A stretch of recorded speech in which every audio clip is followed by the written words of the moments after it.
ورحمة الله وبركاته. الحمد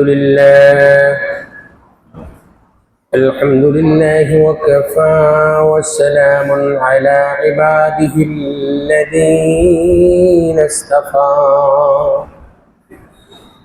عما بعد فأعوذ بالله من الشيطان الرجيم. بسم الله الرحمن الرحيم.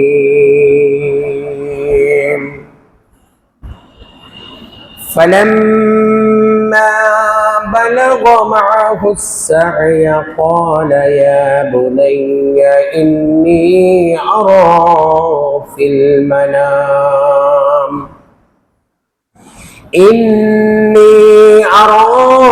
المنام أني أذبحك فانظر ماذا ترى. قال يا أبت افعل ما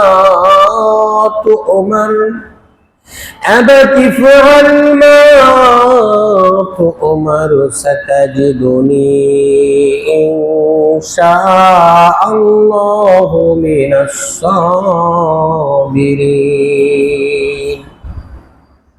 فلما أسلما وتله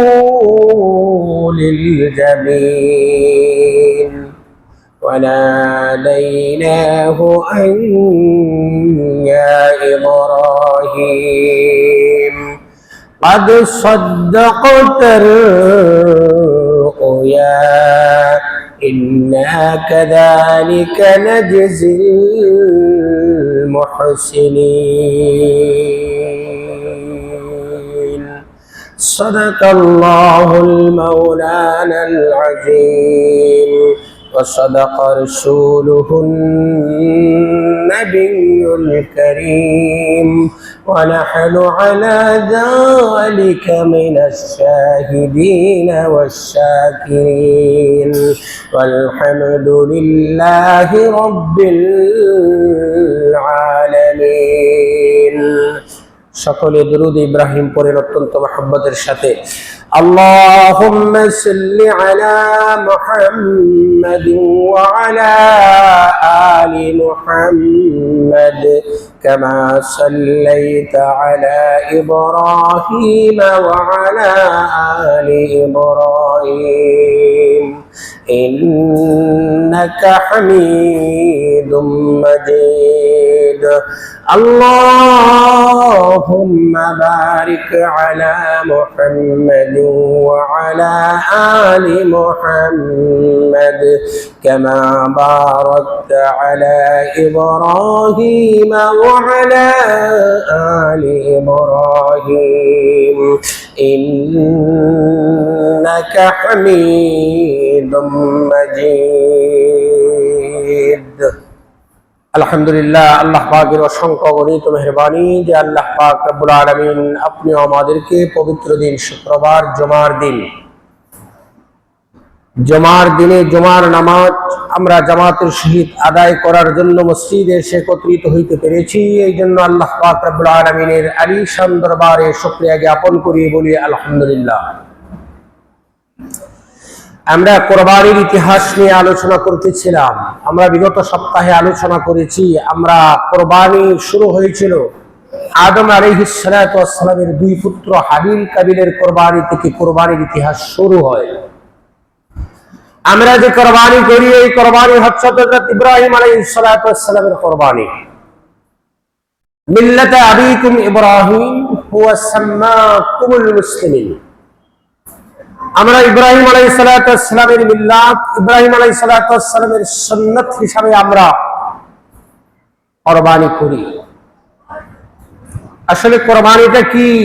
কোরবানি আমরা কিভাবে পেলাম? কোরবানি থেকে আমাদের শিক্ষা কি? হযরত ইব্রাহিম আলাইহিস সালাতু ওয়াস সালাম বিয়ে করার পর ৮৬ বছর পর্যন্ত কোনো সন্তানাদি হয় না। আল্লাহর দরবারে দোয়া করলেন, রব্বি হাবলি মিনাস সালিহিন, আল্লাহ তুমি আমাকে নেককার পুত্র সন্তান দাও। আল্লাহ রাব্বুল আলামিন ইব্রাহিম আলাইহিস সালাতু ওয়াস সালামের দোয়াকে কবুল করে বললেন, ফাবাশশারনাহু বিগুলামিন হালিম, আমি আপনাকে একটা পরিণত নেককার পুত্র সন্তানের সুসংবাদ দিলাম। সন্তান ভূমিষ্ঠ হওয়ার পর কি হলো ইতিহাস আমরা আলোচনা করেছি। ইব্রাহিম আলাইহিস সালাতু ওয়াস সালামে ৮৬ বছর পর আল্লাহ সন্তান দিলেন। ওই সন্তান যখন আস্তে আস্তে বড় হইতে লাগলো, বড় হইতে হইতে কেউ বলেন ১১ বছর, কেউ বলেন ১২ বছর, কেউ বলেন ১৩ বছর বয়স হইল।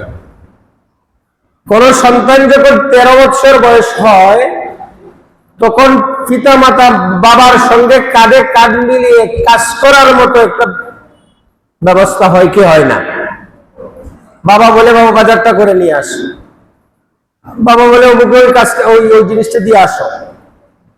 যখন ৮৬ বছর পর সন্তান হইল, ওই সন্তান ১৩ বছর হইল।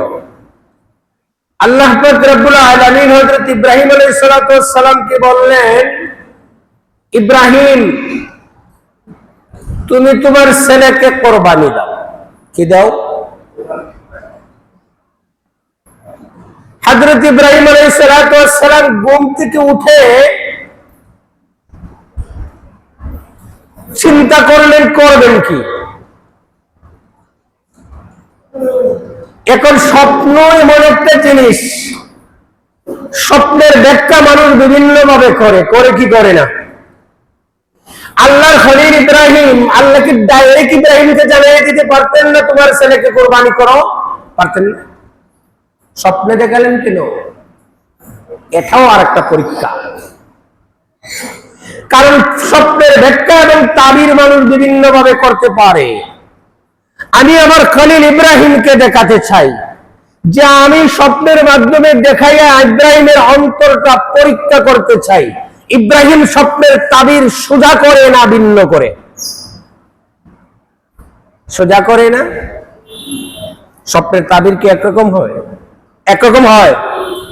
এক লোকের স্বপ্নে দেখছে দাঁড়াইয়া প্রস্রাব করছে, দাঁড়াইয়া ৭ জিল কোরআন শরীফের উপর প্রস্রাব করতেছে। কয় জিল কোরআন শরীফের উপর? ৭ জিল কোরআন শরীফের উপর দাঁড়াইয়া প্রস্রাব করে স্বপ্নে দেখছে। স্বপ্ন ভালো না খারাপ? সবাই বলতেছেন খারাপ, সবাই একমত। এখন সে স্বপ্নের ব্যাখ্যার জন্য একজন আলেমের কাছে গেছে। আলেম কয় বেটা তুই তাড়াতাড়ি আমার দ্বারে যা, আমার দ্বার থেকে যা, তুই ধ্বংস হয়ে গেছিস গা। আপনারা যে ভাবে বলছেন খারাপ। ৭ জিল কোরআন শরীফের উপরে তুই দাঁড়াইয়া প্রস্রাব করতে তো বড় বিয়াদব, তুই তো দেহার মধ্যে ধ্বংস হয়ে গেছিস গা, তাড়াতাড়ি আমার দ্বার থেকে যা। এইভাবে যার কাছে যায় হে ওই তারাইয়ে দেয়, যার কাছে যায় হে ওই তারাইয়ে দেয়। সর্বশেষ একজন আলেমের কাছে গেল, ওনার নাম ছিল Abu Nuaim Abdur Rahman. Abu Nuaim Abdur Rahman উনি তৎকালীন সর্বোৎকৃষ্ট একজন বিচক্ষণ আলেম এবং উনি খুব ভালো স্বপ্নদ্রষ্টা। ওনার কাছে গিয়ে বলতেছে, হুজুর আমি স্বপ্নে দেখছি ৭ জিল কোরআন শরীফের উপরে দাঁড়াইয়া প্রস্রাব করতেছি। হুজুরে মুস্কি মুস্কি হাসেন। হুজুর আপনিও বুঝি টিটকারি ঘরের আমার সাথে ক্রিটিসাইজ করুন। যতলা হুজুরে যে গেলাম সবাই আমার দমক দিয়ে বিদায় করলো, আপনিও আমার দমক দিয়ে বিদায় করে দিতেন। আপনি আমারে দেখে আমার টিটকারি মারুন। আবু নুআইম আব্দুর রহমান বলতেছে, বাবা আমি যে মিসকি মিসকি হাসতেছি তোমার স্বপ্নটা ভালো দেখেছো। কি দেখেছো? ভালো দেখেছো। আবু নুআইম আব্দুর রহমান তার স্বপ্নদ্রষ্টাকে বললেন, স্বপ্নকারীকে বললেন, তুমি যে স্বপ্নে দেখেছো ৭ জিল কোরআন শরীফের উপরে দাঁড়িয়ে তুমি প্রস্রাব করতেছো, তোমার স্বপ্নের তাবির খুব ভালো, তোমার স্বপ্নের ব্যাখ্যা খুব ভালো। আমি তোমার তাবির পেয়ে যা দেখতেছি যে অতি শীঘ্রই তুমি কিছুদিনের ব্যবধানে ৭টা পুত্র সন্তানের মালিক হবে। কয়টা পুত্র সন্তানের? এবং ৭টা পুত্র সন্তান তোমার কোরআনে হাফেজ হবে। কি হবে? দেখা গেল কিছুদিনের ব্যবধানে 7টা পুত্র সন্তানের মালিক সে হলো। 7টা পুত্র সন্তান আল্লাহ তাকে দান করলেন। আর সামান্য কিছুদিনের ভিতরেই দেখা গেল 7টা পুত্র সন্তান কোরআনে হাফেজ হয়ে গেল। স্বপ্ন ভালো দেখছে না খারাপ দেখছে?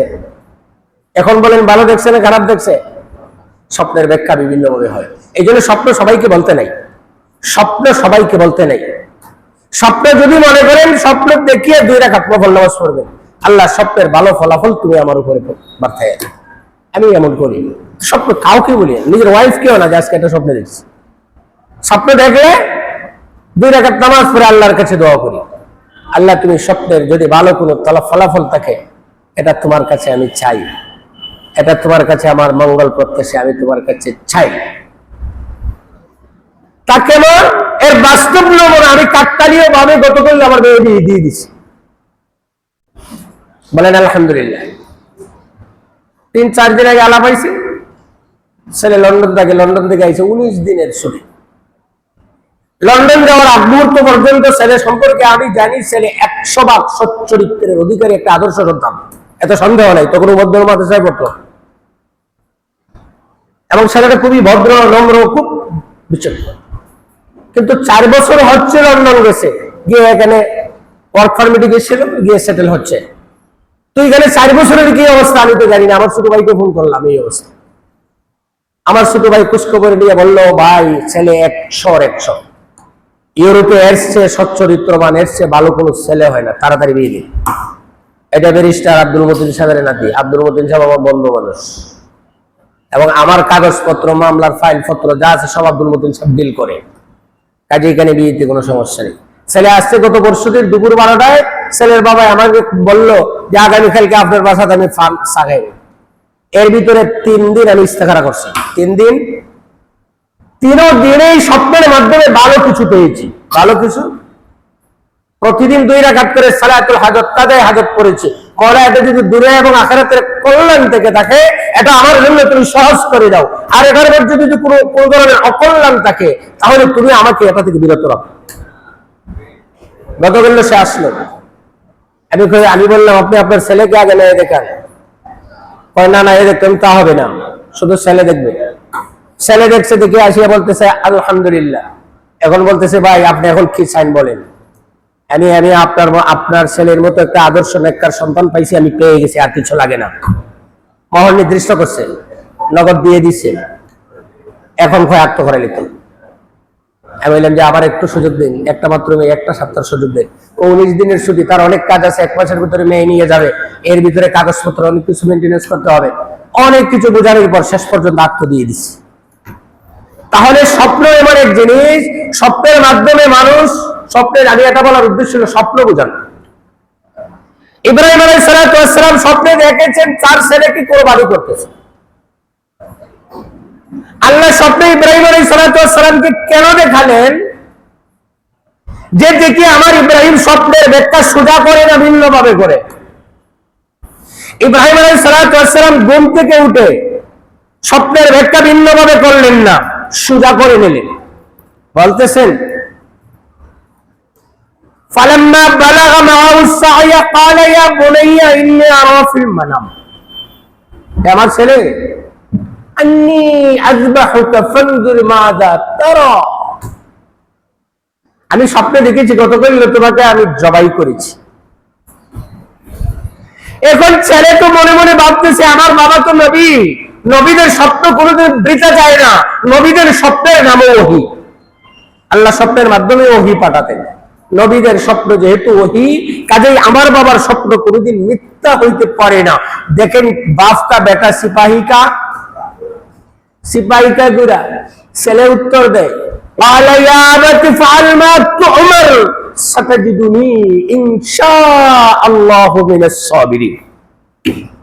বাবা আপনি স্বপ্নে যা আদিষ্ট হয়েছেন তা বাস্তবায়ন করুন, স্বপ্নে যা আদিষ্ট হয়েছেন তা বাস্তবায়ন করুন।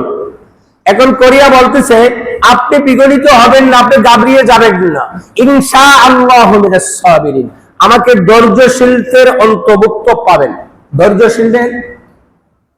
ধৈর্যশীলদের এখানে দেখেন এখানে অনেক বড় তাফসীরের মধ্যে আসছে যে উনি তো বলতে পারতো আমাকে ধৈর্যশীল পাবেন, 1 বছর বলতে পারতো কি পারতো না?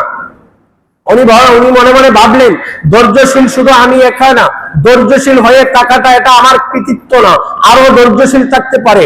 ধৈর্যশীল হয়ে থাকার কৃতিত্ব তৈরি করে দেন আল্লাহ। কাজে আমি আল্লাহর উপরে ভরসা করে বলতে পারি আমাকে আপনি ধৈর্যশীলদের সঙ্গী হয়ে যাব, ধৈর্যশীলদের সঙ্গী হয়ে যাব, ধৈর্যশীলদের অন্তর্ভুক্ত হয়ে যাব। ওনার মনে আমার মতো ধৈর্যশীল আরো থাকতে পারে কি পারে না? পারে কি পারে না? ইনশাআল্লাহু মিনাস সাবিরিন। এরপর কি হলো? এরপর বাবা ছেলের খেলা শুরু হয়ে গেল।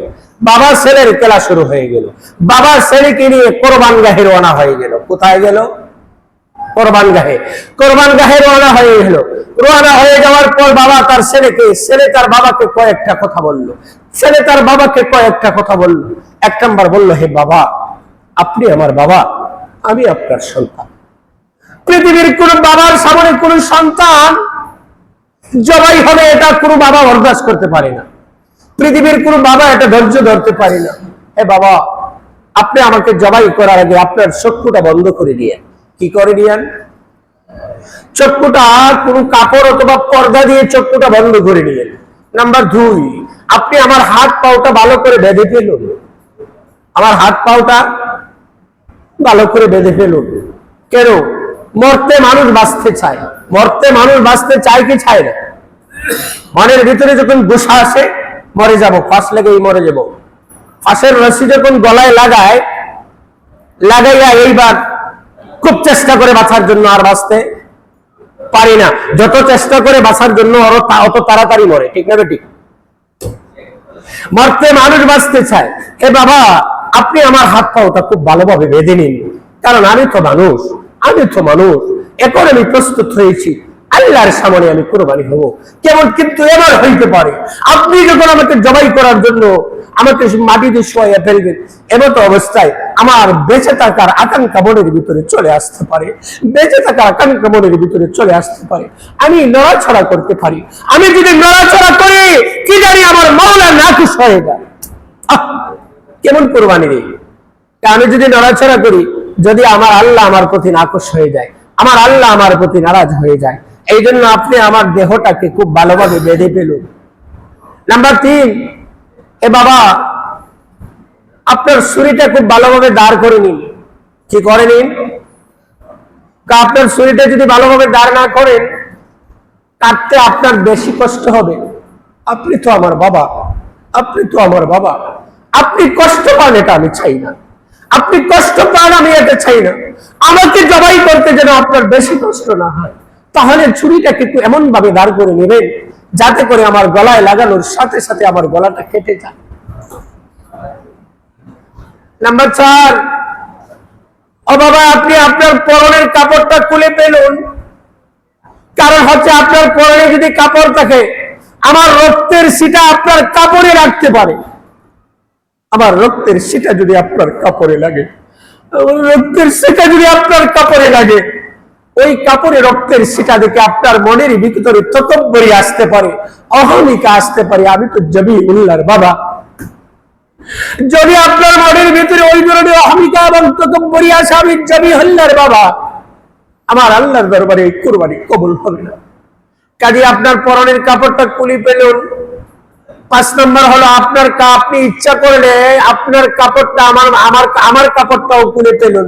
আর ইচ্ছা করলে আপনি আমার কাপড়টা আমার মায়ের কাছে উপহার দিতে পারেন।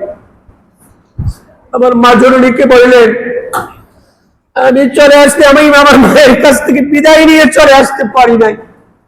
আমি আমার মায়ের কাছ থেকে বিদায় আনতে পারি নাই। আল্লাহর রাহে কুরবানি হওয়ার জন্য আমি চলে আসছি। হে বাবা, আপনার সঙ্গে কুরবানি হওয়ার জন্য আমি চলে আসছি।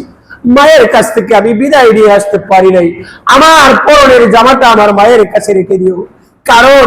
কারণ মা তো এমন না, যদি আমার পরনের কাপড়টাও আমার মা পান, আমার পরনের কাপড়টা নাকের কাছে নিয়ে উনি শান্তি পাবেন যে আমার ছেলের কাপড়ের মধ্যে আমার ছেলের দেহের গন্ধ পাইতেছে। এইবার হযরত ইব্রাহিম আলাইহিস সালাতু ওয়াস সালাম বাবা ছেলের পরীক্ষা শুরু হয়ে গেল। মহাপরীক্ষা গুরুরণে জয় হলো আজ 2 জনে, জয় নবী ইব্রাহিম, জয় জয় নবী ইসমাইল। কে আছিস আজি? সেই সে পিতা, কোথায় আছো গো পুত্র দল? আজিকার দিনে কোরবানি রাধে কি তোমার অচঞ্চল? পশু কোরবানি ব্যর্থ হয়, তাকে না যদি ত্যাগ হেতায়, সত্যর তরে আজি চাহি গো ত্যাগ, আয় মুজাহিদ দলে দল। এই ত্যাগ শিক্ষাটাই দিয়ে গেছেন ইব্রাহিম এবং ইসমাইল। বাবা ছেলের মহাপরীক্ষা শুরু হয়ে গেছে। বাবা প্রথমেই তার সন্তানকে খুব ভালোভাবে বেঁধে নিলেন। এইবার পরনের কাপড়, সন্তানের পরনের কাপড় খুলে ফেললেন, নিজের পরনের কাপড়টাও খুলে ফেললেন। এইবার ছুরিটাকেও ভালো করে দাঁড় করে নিলেন। এইবার ইব্রাহিম কালো একটা পাগড়ি দিয়ে, কালো একটা পর্দা দিয়ে চক্ষুটা বেঁধে নিলেন। ছেলেকে হাত পা বেঁধে জমিনে শোয়া দিলেন।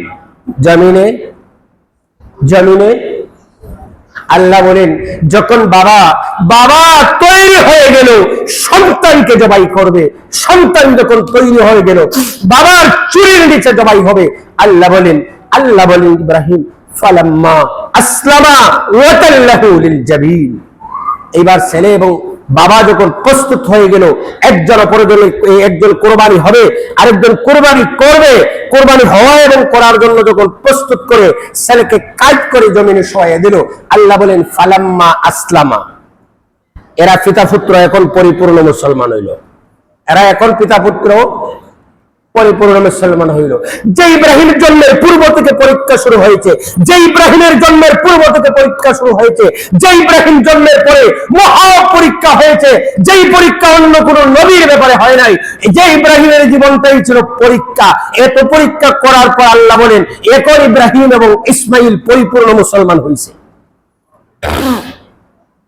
আমরা তো মুসলমানের সন্তান, মুসলমান, নামাজ পড়ি, রোজা রাখি, আমার বাবাও মুসলমান, দাদাও মুসলমান, ইল্লা মাশাআল্লাহ আমি হাজী সাহেব, বাবাও হাজী সাহেব, আমার মতো পরহেজগার তো আর কেউ নাই।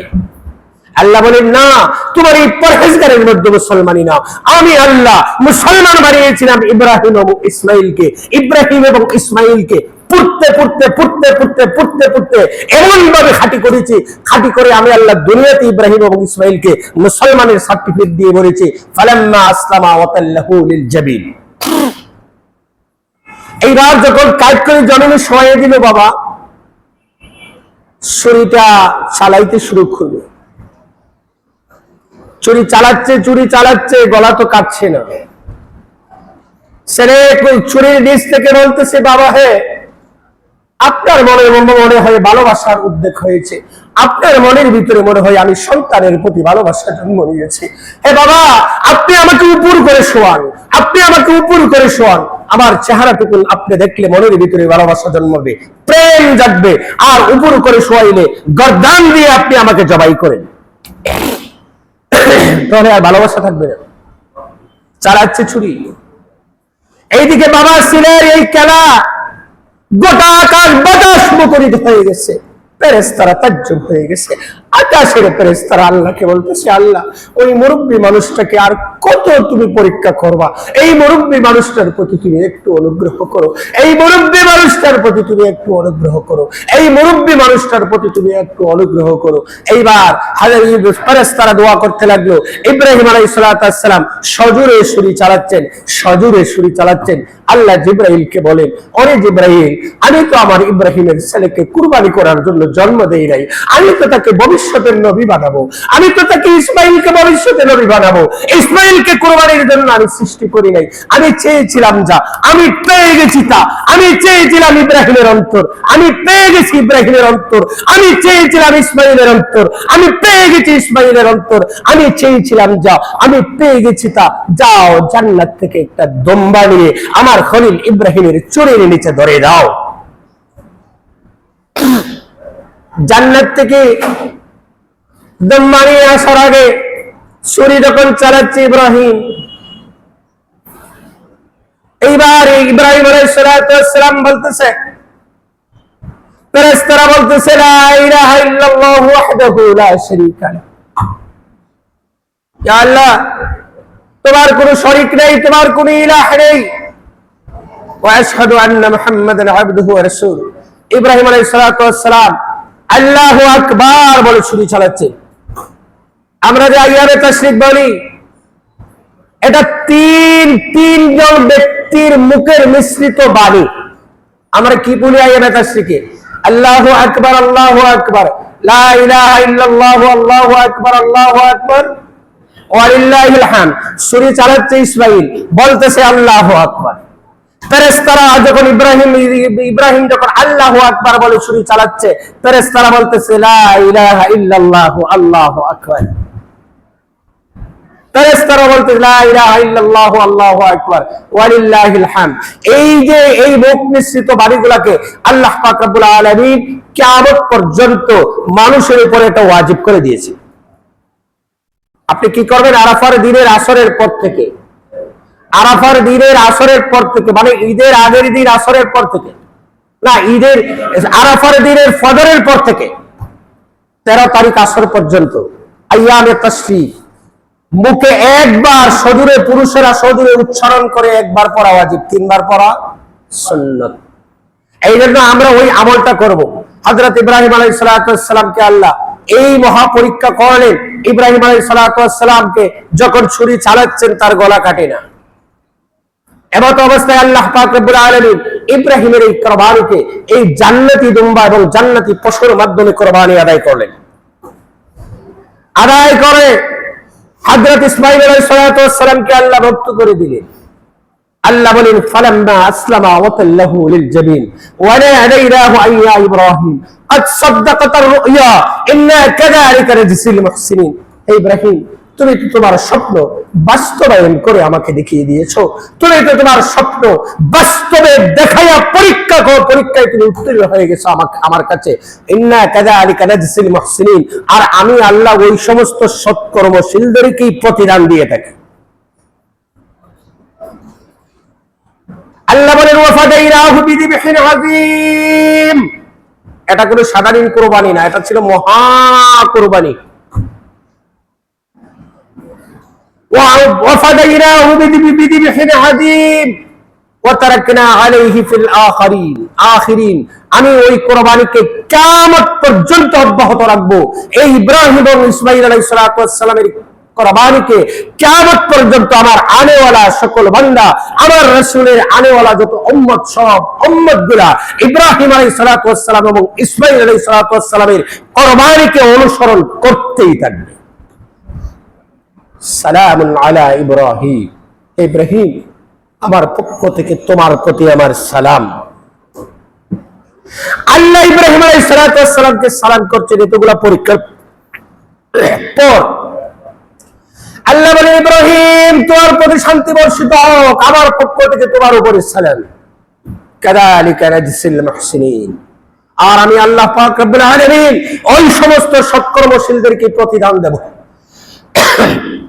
কাজে আজকের এই কুরবানি থেকে আমাদের শিক্ষণীয় হলো ইব্রাহিম আলাইহিস সালাম যেভাবে কোনো শর্ত নাই, বিনা শর্তে কুরবানির জন্য প্রস্তুত হয়েছিলেন, আমরা ওইভাবে কুরবানি করব। ইব্রাহিমের মনের মধ্যে কোনো ধরনের অহমিকা, তকব্বরি, গরিমা ছিল না। ইসমাঈলকে জবাহ করতেছেন, জবিহুল্লাহর বাবা হবেন। ইসমাঈল আলাইহিস সালামের মধ্যে এমন কোনো ধরনের অহমিকা ছিল না আমি আল্লাহর রাহে কুরবানি হব, আমি বিজয়ী হব, এমন কিছু ছিল না। শুধু আল্লাহর আদেশের সামনে সারেন্ডার করা, আল্লাহর আদেশের সামনে নিজের মাথাটাকে পাতিয়া দেওয়াটাই ছিল উদ্দেশ্য। এই জন্য কুরবানি আমাদেরকে শিক্ষা দেয় ইন্নাস সালাতি ওয়া নুসুকি ওয়া মাহইয়ায়া ওয়া মামাতি লিল্লাহি রাব্বিল আলামিন। আমার নামাজ, আমার রোজা, আমার কুরবানি, আমার বেঁচে থাকা, আমার মরে যাওয়া সবকিছু কার জন্য? সবকিছু কার জন্য? আমরা কুরবানি কার জন্য করব? কার জন্য কুরবানি করব? বড় মোটা তো যা গরু কিনিয়া গলায় ঘুঙ্গুর লাগাইয়া শহর ঘুরাইব তো মানুষ দেখুক আমি গরু কত বড় গরুটা কুরবানি দিছি। আলোচনা গপ্প, এবার তো গরু 3টা কুরবানি দিছি, এত লক্ষ টাকার গরু কুরবানি দিছি, মাইকিং করে কুরবানি। আল্লাহ পাক রব্বুল আলামিন যেন আমাদেরকে একাগ্রচিত্রে, এটা একটা ইবাদত, একাগ্রচিত্রে যেন আমরা কুরবানি করতে পারি। আল্লাহ পাক আমাদেরকে, আমাদের কুরবানি যারা করব প্রস্তুত হচ্ছি, আল্লাহ যেন আমাদের কুরবানিগুলোকে কবুল করে নেন। যারা কুরবানি দেওয়ার সামর্থ্য নাই, আল্লাহ যেন তাদেরকে সামর্থ্যবান করে দেন। আর আমরা সঠিকভাবে কুরবানি আদায় করার চেষ্টা করব। আল্লাহ পাক রব্বুল আলামিন আমরা যা শুনেছি